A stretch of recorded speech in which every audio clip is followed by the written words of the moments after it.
দাবিটা পুরো করছে এবং আমরা দেখছি যে আমাদের এখানে প্রত্যেকটা আইপি নিয়ে কথা হয় এবং কিছু কিছু আইপিতে নির্দিষ্টভাবে কিছু অভিযোগ গণমাধ্যমেই আসে কিন্তু সেই তারপরেও সেই কোম্পানিগুলো লিস্টেড হয়েছে ওই অবস্থা এবং কিছু হয়তো যেমন আমরা স্মরণ করতে পারি এসিসি লেভেল কন্ট্রি লাস্ট এখানে সেই শেয়ারগুলো যে জালজালিয়াতি হয়েছে সেই জালজালিয়াতি সেই শেয়ারগুলো নিয়েই সে আমাকে আপনার স্টক এক্সচেঞ্জের কিন্তু ক্ষমতা আছে আপনি লিস্টিং নাও দিতে পারেন আইপিও হয়েছে সেটা অন্য ওটা সিকিউরিটি এক্সচেঞ্জ কমিশনের আপনি আইপিও খুলেই সাবস্ক্রিপশন খুলেই আপনাকে লিস্টিং দিতে হবে এবং কোনো বাধ্যবাধকতা নেই আপনার আইনই আছে আপনি তাকে লিস্ট করে মানে আইপিও একটু নাও করতে হবে আপনার স্টক এক্সচেঞ্জ সেই ব্যবস্থা কেন সেই কোম্পানিগুলো আমি এই প্রেক্ষাপটে যেটা বলতে চাই যে আপনারা যেটা বললেন যে স্টক এক্সচেঞ্জ চাইলেই সব কিছু পারে, যদিও আমাদের আইনে লেখা আছে, কিন্তু অনেক ক্ষেত্রে কিন্তু আপনারা জানেন কি জানেন না আমি জানি না, অনেক ক্ষেত্রে আইনগুলোকে পরবর্তীতে হয়তো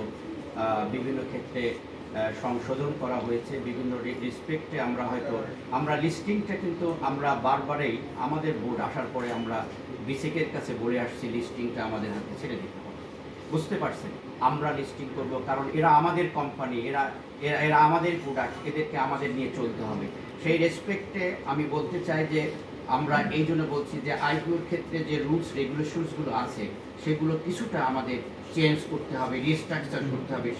সেই প্রেক্ষাপটটা আমরা হয়তো ভবিষ্যতে ডিবি এর পরামর্শ পেলে আমরা সেই জায়গাগুলোতে হাত দিব এবং পরবর্তীতে আমরা বিসিকের সাথেও আমরা আলোচনা করব।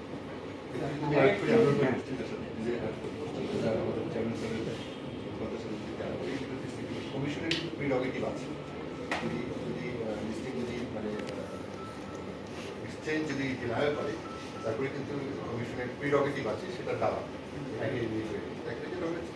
আমাদের পরামর্শ যেটা ছিল সেটা হচ্ছে যে এই প্রিরোগেটিভটা বা যে প্রসেস অফ ডিনায় বা process of showing that you may not be good for the market, এই জিনিসগুলোকে আইনগুলো একটু পরিবর্তনের জন্য আমরা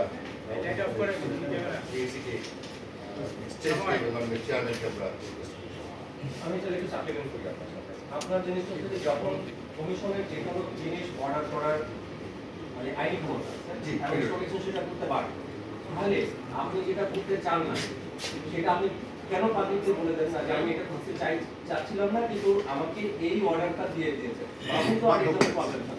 এটা আসলে শুনেন না, সব সময় সব কথা এটা কিন্তু আমরা আমাদের যে কথাবার্তাগুলো যে ডকুমেন্টগুলো আসলে তো কোনো সিদ্ধান্তই কিন্তু আননোন থাকে না, সবাই জানে যে ঢাকা স্টক এক্সচেঞ্জ কোন জিনিসটা আসলে ডিনাই করেছে কোনটা ডিনাই করেনি। কাজেই সেই রেসপেক্টে আমরা বলবো যে আমাদের অনেক সিদ্ধান্ত আমরা হয়তো যেহেতু তারা আমাদের রেগুলেটর সবসময় আমরা একটা কনফারেন্সে আমরা যেতে পারি না, বুঝতে পারছেন, কাজেই কিন্তু আমরা তাদের সাথে কিন্তু আমাদের ডিবেটিং হয়, তাদের সাথে আমরা বসি যে কেন আমরা এটাকে নিয়ে যাচ্ছি মার্কেটে, এটাকে মার্কেটে নিয়ে গেলে এই অবস্থা হবে, এগুলো আমাদের মাঝে হচ্ছে কিন্তু। এবং আমরা মনে করি যে ওই যে আমাদের যিনি বললেন আমাদের ডিবিএর সম্মানিত ভাইস প্রেসিডেন্ট যে আসলে এগুলো থেকে আমাদেরকে কিন্তু কিছুটা রিফর্ম করতে হবে আমাদের এই আইপিও, যেন আমাদেরকে আমরা কোনো কিছু এক্সিকিউট করতে গেলে যেন ভবিষ্যতে কেউ কোনো সেখানে আমাদের আইনের দ্বারা কোনো প্রতিবন্ধকতা তৈরি করতে না।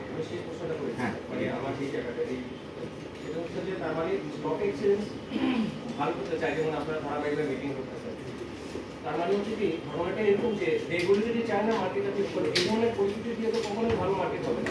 এই আলোচনা কিন্তু আমরা যারা এখানে সাংবাদিক আছি আমরা কতটুকু দূরে দেখে আসি, দূরে দেখে আসি, মিটিং হচ্ছে, মিটিং হয় আপনাদের সাথে অনেকে কোনো বার দেখা হয়, দেখা হয়ে যায়, এই দেখা এই লোক দেখা ছাড়া আর কোনো কিছু হয় কি? কারণ এইগুলো যদি না সমাধান হয়, রেগুলেটর যদি আপনাকে কাজ করতে না দেয়, যদি আপনাদের বলছেন যে আপনি স্টক এক্সচেঞ্জ ভালো করতে চান, তাহলে এই মার্কেট কি করে ভালো হবে? কষ্ট করে বলে দেন যে রেগুলেটর শুনেন, আমি যেটা বলি, আমি তো আপনার সব কথাগুলোকে বলবো না যে সব আপনি রেগুলেটর খারাপ করছে, সবগুলোর সাথে রেগুলেটর হয়তো তার দৃষ্টিভঙ্গি থেকে হয়তো ওই জিনিসটা ভালো মনে করছে, কিন্তু আমরা হয়তো আমাদের ক্ষেত্রে অনেক ক্ষেত্রে খারাপ মনে করছি। সেই ক্ষেত্রে আমি পার্সোনালি মনে করি যে এই সমস্ত যখন কনফ্লিক্টিং ডিসিশন হবে তখন we people should sit together to take a decision. এইটা আমাদের এটার এনভায়রনমেন্টটা আমাদের দরকার, সেখানে বুঝতে পারছেন, এটা আমাদের দরকার। আমার নাম সুশান্ত, জি আমি একাত্তর টেলিভিশনে আছি। জি একটা প্রশ্ন আমাদের ওই যে ব্র্যান্ডের মতো আমিও 20 বছর ধরে প্রায় শুনে আসছি, ফাইন্যান্সিয়াল লিটারেসির কথা তো বলা হচ্ছে। আমার আমার মনে হচ্ছে যে এই লিটারেসিটা আসলে বিনিয়োগকারীদের সম্মান রেখেই বলছি, বিনিয়োগকারীদের যতটা দরকার তার চেয়ে বেশি দরকার নিয়ন্ত্রক সংস্থাগুলো ইনক্লুডিং ডিএসসি। কারণ আমরা এই লিটারেসিটা যে কথাটা বলছি যে বিনিয়োগকারীদের তো কোনো দোষ নাই, বাজারে কোম্পানিগুলো পচা কোম্পানি আনছেন, পচা কোম্পানির দাম বাড়ছে, নিয়ন্ত্রক সংস্থা এতগুলো আছে, তারা দিনের পর দিন বসে বসে দেখছে এবং তারপরে গণমাধ্যমে নিউজ আসছে, তারপরেও তাদের বিরুদ্ধে ব্যবস্থা নেওয়া হচ্ছে না। এরপরে যদি আমরা ফাইন্যান্সিয়াল লিটারেসি করে বিনিয়োগকারীদের কাছে গিয়ে বলি যে বাবা তোমরা দেখে শুনে ব্যবসা বাণিজ্য করে ফাইন্যান্সের অর্থনীতির এই বুঝে করবা, এটা বোধহয় একটা অমূলক একটা কথাবার্তা ছাড়া কিছুই না, অথবা সময় থেকে করে। একটা ছোট্ট উদাহরণ দিই, আমরা তো কষ্ট করে গণমাধ্যমে যে নিউজগুলো আনছি অনিয়ম দুর্নীতি, নিশ্চয়ই ডিএসসিও প্রকাশ করে না, এসএসসিও প্রকাশ করে না, আমাদেরকে করতে হয় অনেক কাঠখড়ি তেল গ্যাস পুড়িয়ে। সেই নিউজটার পরেও যদি ব্যবস্থা না নেয় নিয়ন্ত্রক সংস্থা, যাদের জেলে যাওয়ার কথা, যারা ক্রিমিনাল অফেন্স করছে, সেগুলোকে আমরা দেখছি যে নিয়ন্ত্রক সংস্থাগুলো তাদের সঙ্গে সখ্যতা বজায় রেখেছে। ছোট্ট একটা উদাহরণ দিয়ে, একটি ইন্স্যুরেন্স কোম্পানি 10 জন পরিচালক, তারা 1টি টাকা না দিয়ে, 1টি টাকাও না দিয়ে কোম্পানির টাকা তারা লিয়েন করে সেই টাকা এবং নিজেরা পরিচালক সেজেছেন। এই সংবাদ এসছে, অডিটররা ধরেছেন, অডিটর আপত্তি হয়ে বোর্ড ভেঙেছে। এখন পর্যন্ত নিয়ন্ত্রক সংস্থা হিসাবে না ডিএসসি না এসএসসি তাদের বিরুদ্ধে কোনো ব্যবস্থা নিয়েছে। এত বড় জালিয়াতির পরেও ফাইন্যান্সিয়াল লিটারেসি নিয়ন্ত্রকদের জন্য আদৌ দরকার আছে নাকি আসলে নিয়ন্ত্রক সংস্থাগুলোর জন্য দরকার আছে? যাক, আমি এই ক্ষেত্রে বলবো শুধু ঢাকা স্টক এক্সচেঞ্জের ক্ষেত্রে শুধু ফিনান্সিয়াল লিটারেসি দরকার না। আমি যেটা বলছি, এটা বহির্বিশ্ব যারা আজকে ওয়েল ডেভেলপ ক্যাপিটাল মার্কেট, তারাও কিন্তু ফিনান্সিয়াল লিটারেসি নিয়ে কাজ করছে। আমি ফিনান্সিয়াল লিটারেসি বলতে হয়তো আমাদের ক্যাপিটাল মার্কেটে যারা বিনিয়োগ করে তাদের কথা বলেছি, তাদেরও যেমন দরকার, যারা আসলে নিয়ন্ত্রণ সংস্থা তাদেরও দরকার আছে, কিন্তু ফিনান্সিয়াল লিটারেসি কিন্তু সবার দরকার আছে।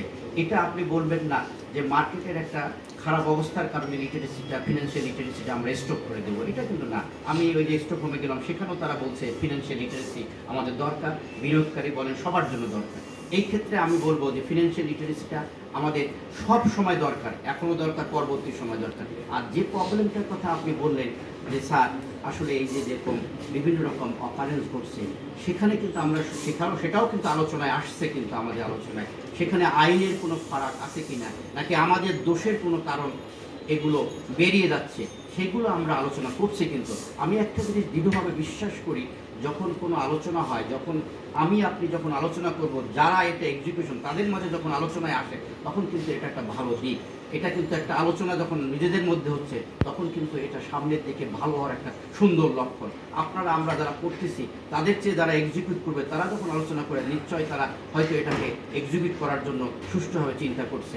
আর একটা জিনিস আপনারা জানেন, সব কিছু হয়তো স্বাভাবিক নিয়মে সহজ পন্থায়, অনেক রকম অবস্টেকল রয়েছে, অনেক কিছু রয়েছে এর মধ্যে, সব কিছু পেরিয়ে আমাদের একটা ভালো সিদ্ধান্ত নিতে হয়। কিন্তু সেই প্রেক্ষাপটে আমরা যারা বিভিন্ন আমাদের সহযোগী প্রতিষ্ঠান রয়েছে ঢাকা স্টক এক্সচেঞ্জে, তাদের সাথে আমরা বসে কিভাবে, এই যে আপনি বললেন যে স্যার এরা তো করলেন না, কিভাবে আমরা সুন্দরভাবে করতে পারি, আমরা কোথায় পারি নাই, কী কারণে পারি নাই, তখন তারা আমাদেরকে বলছে যে স্যার এটা এই কারণে পারেন না, এইভাবে আমরা এই জিনিসগুলোকে সুন্দর, এবং সেখানে যদি আইনের কোনো যদি ব্যত্যয় থাকে বা আইনকে যদি কোনো নতুন ফর্মুলেশন বা আপডেট, সেগুলোকে আমরা চিন্তা ভাবনা করছি। কিন্তু কারণ আসলে ক্যাপিটাল মার্কেট যতই আপনি ভালো করতে চান, আপনাকে আলোচনায় আসতে হবে, আলোচনায় বসতে হবে, কারণ নতুন নতুন সিচুয়েশন আসবে, নতুন নতুন ক্রিটিক্যাল আপনার একটা ইস্যু আসবে সেখানে। কাজে এই জিনিসগুলো আমরা চালিয়ে যাচ্ছি এবং আমি আশাবাদী যে ইনশাল্লাহ আমরা সামনের দিকে এটাকে আরো ভালো করব। ছোট্ট সংযুক্তি আছে, তার একটা অভিজ্ঞতা আছে পিএসসিতে, এখন তিনি এসএসসিতে যাচ্ছেন।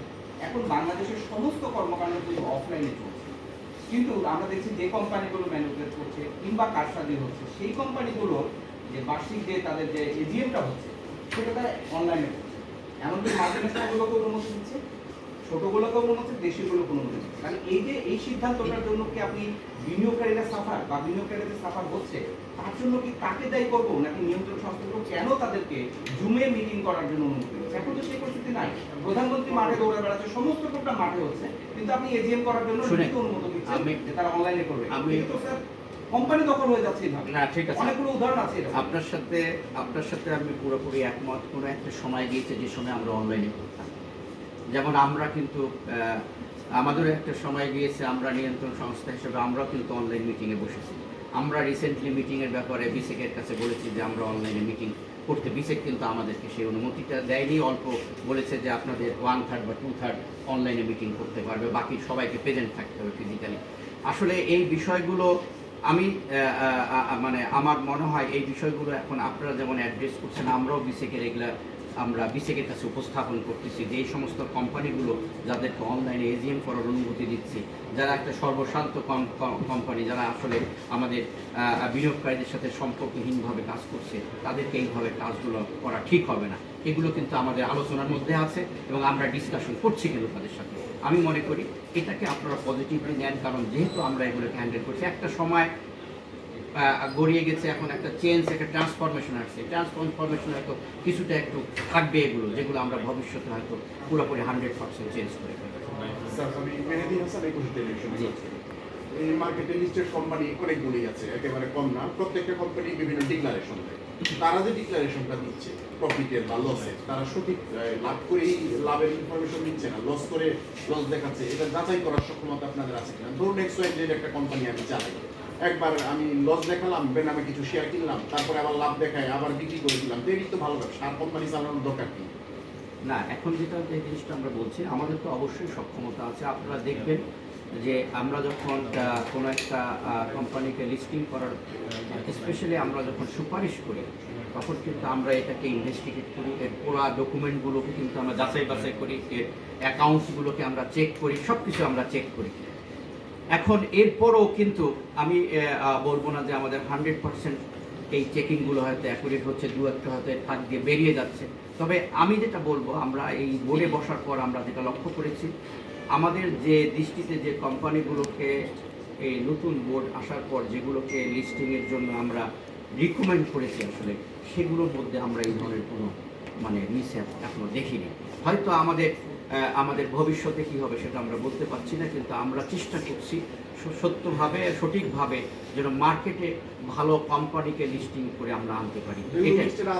যেগুলো লিস্টেড আছে সেটার ব্যাপারেও আমাদের ডিলিস্টিংয়ের একটা ইস্যু আছে, সেই ব্যাপারেও আমরা যেন ডিলিস্টিং করে আবার যেন রিলিস্টিং না করে ডিলিস্টিং করতে পারি। হ্যাঁ হ্যাঁ, এই জন্য আমাদেরকে কাজ করতে হচ্ছে। হয়তো রুল কিছুটা হয়তো আমাদেরকে, পলিসিগত কিছুটা হয়তো আমাদের মডিফিকেশন দরকার আছে, সেটাও নিয়ে আমরা আজকে আলোচনা করেছি যে একটা কোম্পানি মার্কেটে খারাপ অবস্থায় আছে, সে হয়তো 5 বছর বা 10 বছর বা 15 বছর আগে আছে, তাকে আমরা কন্টিনিউ করতে না দিয়ে তাকে ডিলিস্টিং করতে পারি কীভাবে, কারণ সে তো আরও কিছু গার্বেজ তৈরি করতেছে মার্কেটের মধ্যে। কিন্তু সে যদি মিথ্যা ইনফরমেশন দিয়ে শেয়ার ম্যানিপুলেট করে, না সেটা আপনারা দেখার আছে, জনগণ আছে না, অবশ্যই আমরা সেটা তো অবশ্যই দেখবো, সেটা তো অবশ্যই আমাদের মনিটরিং টিম রয়েছে, তারা তো অবশ্যই দেখবে এবং সেক্ষেত্রে আমরা ব্যবস্থা নিব। তবে একটা জিনিস আমি বলতে চাই, যে জিনিসটা হলো যে অনেক ক্ষেত্রে দেখা যায় যে কোম্পানিগুলো, অনেক কিছু কোম্পানি রয়েছে, তাদের যে অডিটর, আমাদের যে অডিটর, এগুলো কিন্তু আমাদের মানে কমপ্লাই করতে হয়, ম্যাচ করতে হয়। দেখা যায় যে তাদের অডিটর আছে, those are not the acceptable auditors, তারা তৈরি করছে, কাজে আবার চেঞ্জ করে ফেলছে হঠাৎ করে হয়তো পদ্ধতিতে আমাদের কাছে যে ডকুমেন্ট দিয়েছে। কাজে হ্যাঁ, অডিটর্স প্যানেল আমরা ডিসাইড করেছি, আমরা সেগুলো নতুনভাবে অডিটর্স প্যানেল আমরা ফিক্স আপ করেছি। এখন আমরা চেষ্টা করছি এই কোম্পানিগুলোকে, আমরা হয়তো একদিনে 100% এতদিনের দীর্ঘদিনের আমরা মিসহ্যাপগুলো একদিনে সরাতে পারবো না, কিন্তু আমরা একটা স্কিল লাইনের আনার জন্য একটা সুন্দর পলিসি তৈরি করে আমরা আগাচ্ছি। এসএমই খাতের যে কোম্পানিগুলো আসে, এই ভিতরে কিছু ইস্যুটা নিয়ে এসেছি। আমরা একটা কথা বলেছি যে অডিটর পাস এবং ইস্যু ম্যানেজাররা মার্কেটে কাছে, আমরা মার্কেটে কাছে তাদের ভুল তথ্যের ভিত্তিতে আসলে আমরা অনেক সময় কিছু কোম্পানিকে অনুমোদন দিয়েছি, যার কারণে করতে তারা খারাপ করে। এবং আমার প্রশ্ন হচ্ছে, যেহেতু আইপিএল বিষয়টা আপনারা সতর্কভাবে কাজ করার সুযোগ পাচ্ছে, সেই ক্ষেত্রে এই দিকগুলোকে আপনারা যাচাই বাছাই করার কোনো সক্ষমতা আছে? অবশ্যই আমাদের কাছে আমরা যখন এসএপি মার্কেটে যখন আমরা কোনো নতুন প্রোডাক্ট দিব বা কোনো কোম্পানিকে আমরা ইনভেস্ট করার চেষ্টা করবো, অবশ্যই আমরা এগুলো দেখবো। এখন যেগুলো ইতিমধ্যে আছে, যেটা একটা ভালো প্রশ্ন নিয়ে আসছে, যেগুলো ইতিমধ্যে আছে সেগুলোকে আমরা কীভাবে মানে টিউন করতে পারি, যেগুলোকে আমরা ডিলিস্টিং করা বা আদার কোনো অ্যাকশনে আমরা যেতে পারি কিনা, সেগুলো আমরা কিন্তু এই যে আজকে আমরা বসলাম, এই ইস্যুগুলো কিন্তু আমাদের আসছে এবং যারা আসলে মার্কেটে কাজ করে তারাই কিন্তু আমাদেরকে বললো যে ইমিডিয়েটলি এই জিনিসগুলোতে আমাদেরকে হাত দিতে হবে। সেই জায়গাগুলো আমরা মানে হাত দেওয়ার জন্য আমরা সিদ্ধান্ত নিয়েছি। তবে আমরা আজকে যে জিনিসগুলো আমরা পেয়েছি এবং আপনারাও যেগুলো বললেন, আমরা এগুলো নিয়ে প্রথমত আমরা আমাদের আমরা বিএসসি বলবো, পরবর্তীতে আমরা ডিবিএকে মার্চেন্ট ব্যাংক অ্যাসোসিয়েশনকে ডেকে আবার বসবো। প্রয়োজন বোধে যদি আমাদের কিছু বিনিয়োগকারীর সাথে বসতে হয় তাদের সাথেও আমরা বসবো, বসে আমরা একটা সম্মিলিত, কারণ আমরা মনে করি মার্কেটটি হলো বিনিয়োগকারীদের, মার্কেটটি হলো আমাদের সহযোগী প্রতিষ্ঠানের। যদি আমরা সকলকে নিয়ে যদি আমরা বসতে পারি তাহলে একটা সুন্দর পলিসি তৈরি হবে। পলিসি যেন ওয়ান সাইডেড না হয়, যে পলিসিগুলো সাধারণত হয় যে আমি আমার রেগুলেটর পার্ট থেকে শুধু আমি পলিসি করে মার্কেটে ছেড়ে দিলাম, ওই পলিসিটা কিন্তু মার্কেটে অনেক সময় সার্টেন লেভেল পর্যন্ত কিন্তু ওটা অ্যাক্টিভ হয়, তারপরে কিন্তু আর কাজ করে না।